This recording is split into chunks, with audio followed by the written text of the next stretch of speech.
I was told we're going to discuss the pay-per-view, Extreme Rules. Okay, did you watch the pay-per-view? I did. I watched all of it. Okay, and give me best and worst things.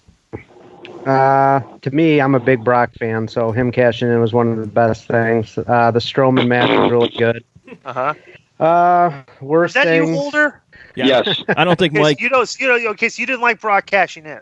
No, I did not. Why not? I mean, it's the same thing that they're feeding us. I mean, he's not on the show all the time. I get it. They try to build him as an attraction, blah, blah, blah. But you got two rosters, SmackDown and Raw. You got two rosters full of talent, and you're not doing nothing with anybody. Who would be your champion then? Wait. Who would be your champion? Right. I mean, as far as my champion, I wouldn't mind seeing McIntyre or Lashley get a shot. With regards to SmackDown, Joe winning, if he would have won yesterday, that would have been the perfect spot for him to win it.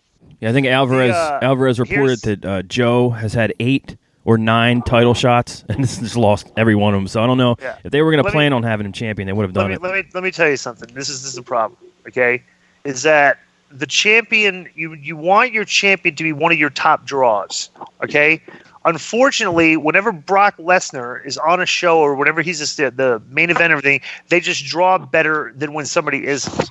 Okay, the person that you're trying to groom to be in that spot, you can't just put him in that spot because now that spot is responsible to draw, but the guy is not over enough to be in that spot yet because the guy doesn't draw enough. You have to continue to build these guys to get them up to Brock's spot. That's the whole problem. Is Brock's character is head and shoulders strength-wise above everybody on their card.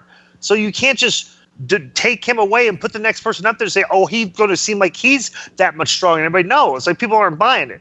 So what you have to do, you have to build somebody up like Brock or Lashley or something. You have to build them up to people believing that he can beat Brock and have him beat him in the ring 1, 2, 3 and go over, and that'll elevate the guy. That's the only way you're going to do it. So is that Strowman? Is he the next guy? Yeah, see, absolutely. Because if that match that he lost to Brock that time, if he would have won that, the roof would have gone through the place. You know what I'm saying? He would have been perceived on that level, but he's still just not there yet until he beats him. Well, they dropped the ball on Strowman, and we've both said it a million times. But yeah, that's what they need to do. They need to build somebody up, and then he beats Brock. Brock would definitely be my champion. And you have Brock, you have Lashley. That's money right there. You have Strowman, and you have Drew McIntyre and Roman Reigns if you want to throw him into the mix. You got 5 guys right there that could all be fighting each other.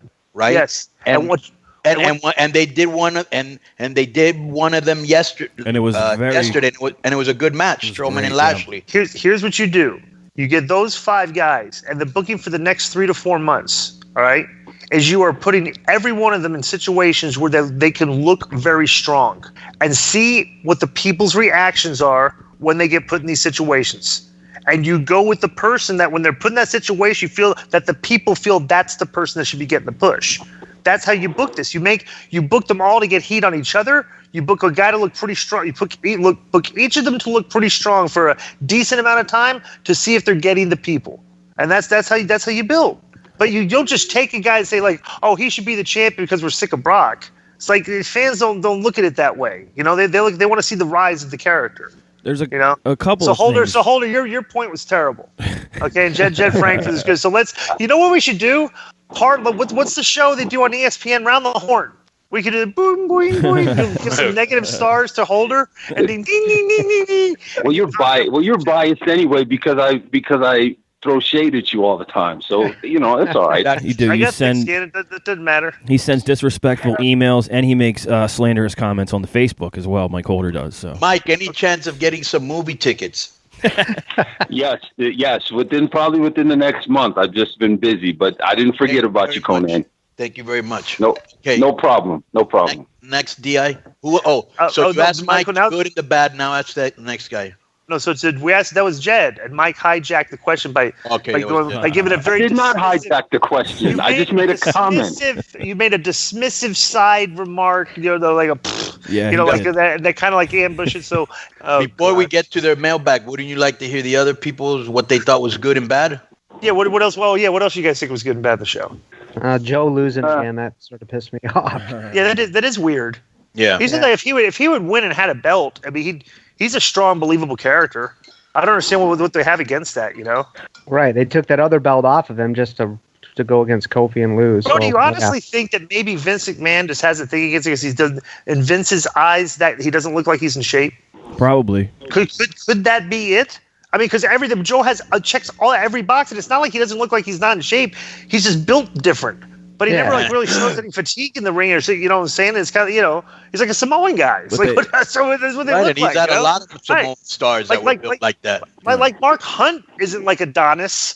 You know, when he's out there in the UFC, you know, he kind of like built the same way too. You know, it's like Jesus. They obviously Let me ask you a question. Did it seem like to you guys that yesterday more than ever they tried to give a lot of matches that the with high work rate that the new fan base seems geared to? Did that seem like the case in this extreme? Huh? Styles and Ricochet in particular. Oh yeah, well a lot of them like almost all the matches had. Yeah, even the pre-show match with Finn Balor and Nakamura. Yeah, and that was weird for a pre-show match, but it was a good match. I'll tell you what I like what they did. But did you guys get that feeling or no? Yeah. Yes. Trying to cater now to the WWE fans that have been complaining, and now they're bringing in like their best wrestlers and going, all right, well, you want work rate? Here's fucking work rate.